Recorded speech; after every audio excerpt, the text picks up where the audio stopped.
47 साल पहले कुमा का जन्म सॉर्बेट किंगडम में एक बुकनेर आदमी क्लैप और उसकी ह्यूमन बेबी के यहाँ हुआ था। कुमा के जन्म के वक्त क्लैप ने डॉक्टर से विनती की थी कि वो कुमा के ओरिजिन के बारे में किसी को ना बताए, लेकिन इसके बावजूद कुमा के बुकनेर ब्लड की जानकारी वर्ल्ड गवर्नमेंट तक पहुँच जाती है, जो तुरंत उसके परिवार को गिरफ्तार कर उन्हें वर्ल्ड नोबल्स का गुलाम बना देते हैं। कुमा का मालिक उससे दिन रात काम कराता था और उसे मारा पीटा करता था, लेकिन जब भी क्लैप उससे उसके बारे में पूछता था तो वो कहता था कि वो खुश है और उसे एक अच्छा मालिक मिला है जो उसका ख्याल रखता है। एक दिन क्लैप कुमा से कहता है कि उसकी माँ की मौत हो गई है, जिसे सुनकर कुमा पूरी तरह से टूट जाता है, लेकिन उसका पिता उससे कहता है कि कुमा को हिम्मत नहीं हारनी चाहिए, क्योंकि एक दिन वॉरियर ऑफ लिबरेशन निक्का उसकी मदद जरूर करेगा। क्लैप कुमा को चीयर अप करने के लिए निक्का की हार्ट बीट की रिदम पर नाचने और गाने लगता है। तभी एक वर्ल्ड नोबल उसको ज्यादा शोर मचाने के लिए गोली मार देता है और इस तरह कुमा अपने माँ बाप को खो देता है। फास्ट फॉरवर्ड कुछ साल बाद वेस्ट ब्लू में वर्ल्ड नोबल्स एक टूर्नामेंट ऑर्गेनाइज करते हैं जिसे नेटिव हंटिंग कंपटीशन कहा जाता है, जिसमें एक आइलैंड की पूरी पॉपुलेशन को इरेडिकेट करना होता है। ये टूर्नामेंट हर 3 साल में एक बार होता है और इस साल का टूर्नामेंट गॉड वैली में होता है। ये आइलैंड वर्ल्ड गवर्नमेंट से अफिलिएटेड नहीं था और वर्ल्ड नोबल्स को इसका नाम भी पसंद नहीं था, क्योंकि उन्हें लगता था ये उनका अपमान है कि उनके रहते किसी और के नाम पर गॉड जुड़ा है। इस बार के टूर्नामेंट का मेन गोल कुछ ट्रबलसम स्लेव्स को मारना और आइलैंड के रिच रिसोर्सेज को वर्ल्ड गवर्नमेंट के नाम पर क्लेम करना था। जब इस चीज की खबर गॉड वैली के किंग को पता चलती है तो वो इसका विरोध करता है, लेकिन एक यंग फिगरलैंड गार्लिंग उसे तुरंत मार देता है।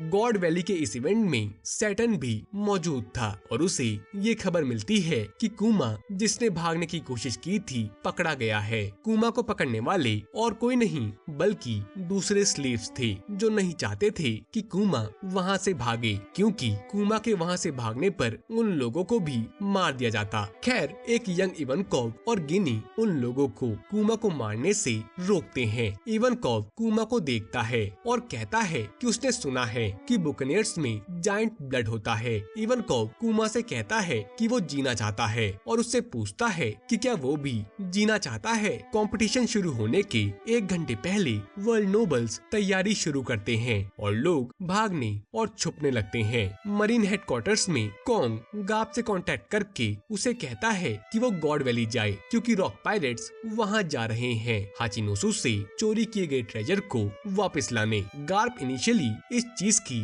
परवाह नहीं करता, लेकिन जब उसे पता चलता है कि रॉजर भी गॉड वैली आ रहा है तो वो भी जाने के लिए तैयार हो जाता है। कंपटीशन शुरू होता है और वर्ल्ड नोबल्स एक एक कर सिविलियंस को मारना शुरू करते हैं। इवनकोव लोगों को इकट्ठा करता है और कहता है कि कंपटीशन के एंड तक कोई भी जिंदा नहीं बचेगा और उन्हें अभी भागने की कोशिश करनी होगी, जिस पर एक आदमी कहता है कि अगर वो 3 हफ्ते तक सरवाइव कर लें तो उन्हें आजादी मिल जाएगी, जिस पर इवनकोव उन्हें बताता है कि अभी तक हर एक कंपटीशन 0 सर्वाइवर्स के साथ खत्म हुआ है। इवनकोव रिवील करता है कि आजादी का ये झूठ उन्हें बस एक फॉल्स होप देने के लिए बोला गया है, ताकि वर्ल्ड नोबल्स को उन्हें मारने में और ज्यादा मजा आए। इसलिए अगर वो सब जीना चाहते हैं तो उन्हें इस गेम से भागना होगा, जिसके बाद इवनकोव अपनी चेन्स एक शार्कमैन से तुड़वा देता है। गिनी सबको कंपटीशन के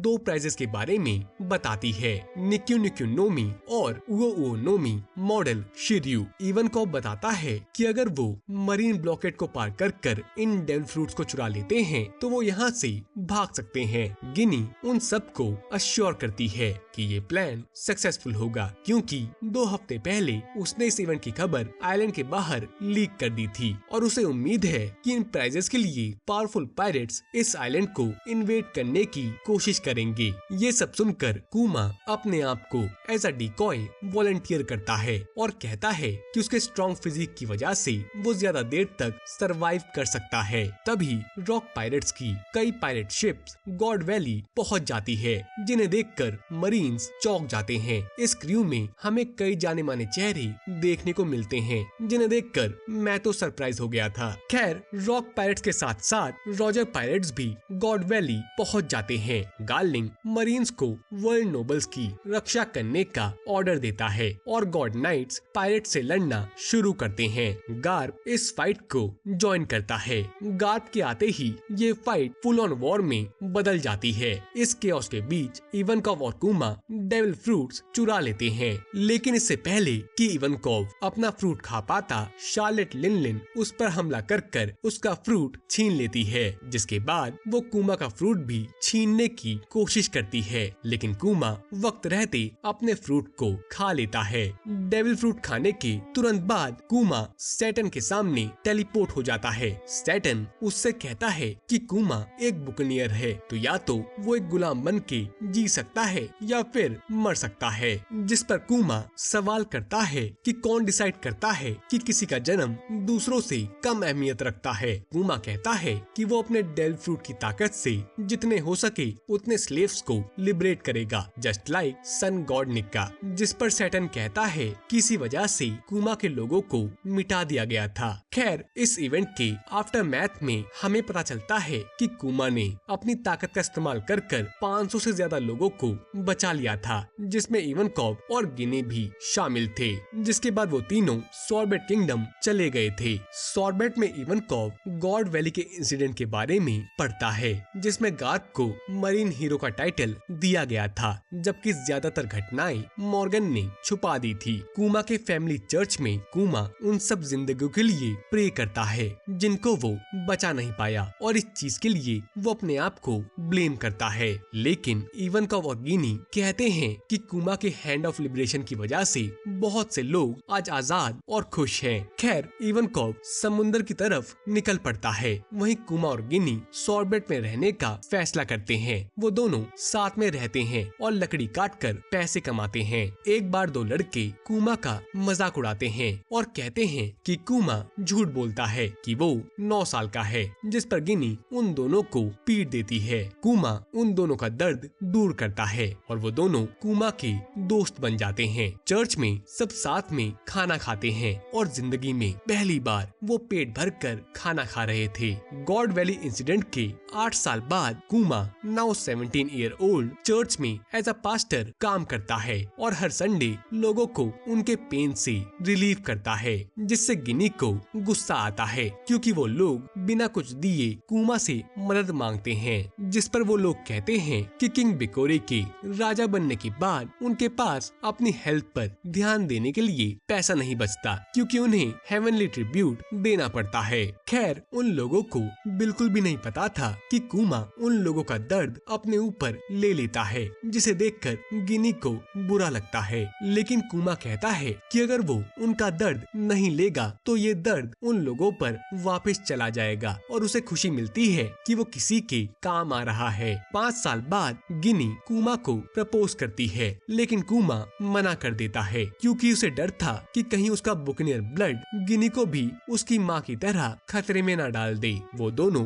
फ्रीडम फाइटर्स के बारे में पढ़ते हैं और कुमा भी ड्रैगन की तरह दूसरों की मदद करने के लिए इंस्पायर होता है। 3 साल बाद कासल टाउन में रॉयल आर्मी सॉर्बेट के साउथ रीजन के लोगों को एक नए कानून के तहत गुलाम बना लेती है। कुमा इसका विरोध करता है, जिसकी वजह से उसे गद्दार घोषित कर दिया जाता है और उसे जेल में बंद कर दिया जाता है। गिनी और बाकी लोग जो कुमा की रिहाई की मांग कर रहे थे, उन्हें भी जेल में भेज दिया जाता है। बेकोरी घोषणा करता है कि सिर्फ नॉर्थ रीजन ही असली सॉर्बेट किंगडम है, जबकि साउथ रीजन जहाँ के लोग हेवनली ट्रिब्यूट नहीं दे सकते हैं, उसे एक लॉलेस एरिया बना दिया जाएगा। जेल में कुमा को चिंता होती होती है कि सॉर्बेट एक खतरनाक दिशा में जा रहा है, जिस पर गिनी उसे बताती है कि बेकोरी वर्ल्ड नोबल्स का एक नौकर है और उसके खिलाफ लड़ने का मतलब वर्ल्ड गवर्नमेंट के खिलाफ लड़ना होगा। जल्द ही फ्रीडम फाइटर्स सॉर्बेट पर हमला करते हैं और बेकोरी को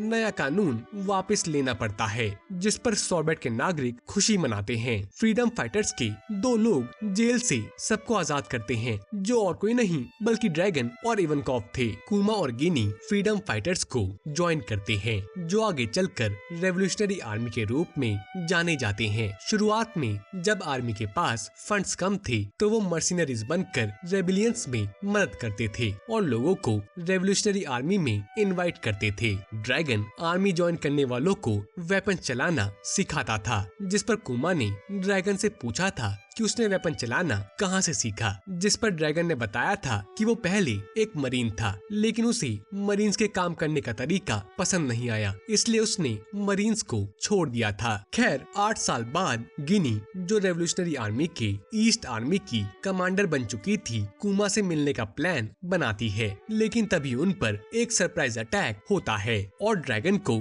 रिपोर्ट में पता चलता है कि गिनी को कैप्चर कर लिया गया है। लगभग 2 साल बाद रेवोल्यूशनरी आर्मी गोवा किंगडम के लोगों को टूमी के आर्म फोर्सेस से बचाती है। इन 2 सालों में गिनी के किडनैप होने की वजह से कुमा पहले से ज्यादा रेकलेस हो गया था। हमें पता चलता है कि गिनी को कैप्चर करते ही उसे एक वर्ल्ड नोबल की वाइफ बना दिया गया था। एक दिन गिनी रेवोल्यूशनरी आर्मी को कांटेक्ट करती है और कहती है कि वो बीमार है, जिसकी वजह से उसे लोअर वर्ल्ड वापस भेज दिया गया है। जब कुमा उससे पूछता है कि वो कहाँ है, तो वो कुमा को उसे ढूंढने से मना कर देती है क्योंकि वो मरने वाली है। वो ड्रैगन और इवनकॉफ को कहती है कि वो कुमा का ख्याल रखे और साथ ही वो ये भी कहती है कि वो हमेशा कुमा से प्यार करती रहेगी। कुमा को पता था कि गिनी कहाँ होगी और वो सॉर्बेट टेलीपोर्ट होता है, जहाँ उसे एक बेबी के साथ गिनी की लाश मिलती है। वहाँ के लोग उसे बताते हैं कि गिनी अपनी बेटी बोनी के साथ आइलैंड पर सेफली आ गई थी, लेकिन उसकी स्किन लाइट के एक्सपोजर में आते ही क्रिस्टलाइज हो गई, जिसकी वजह से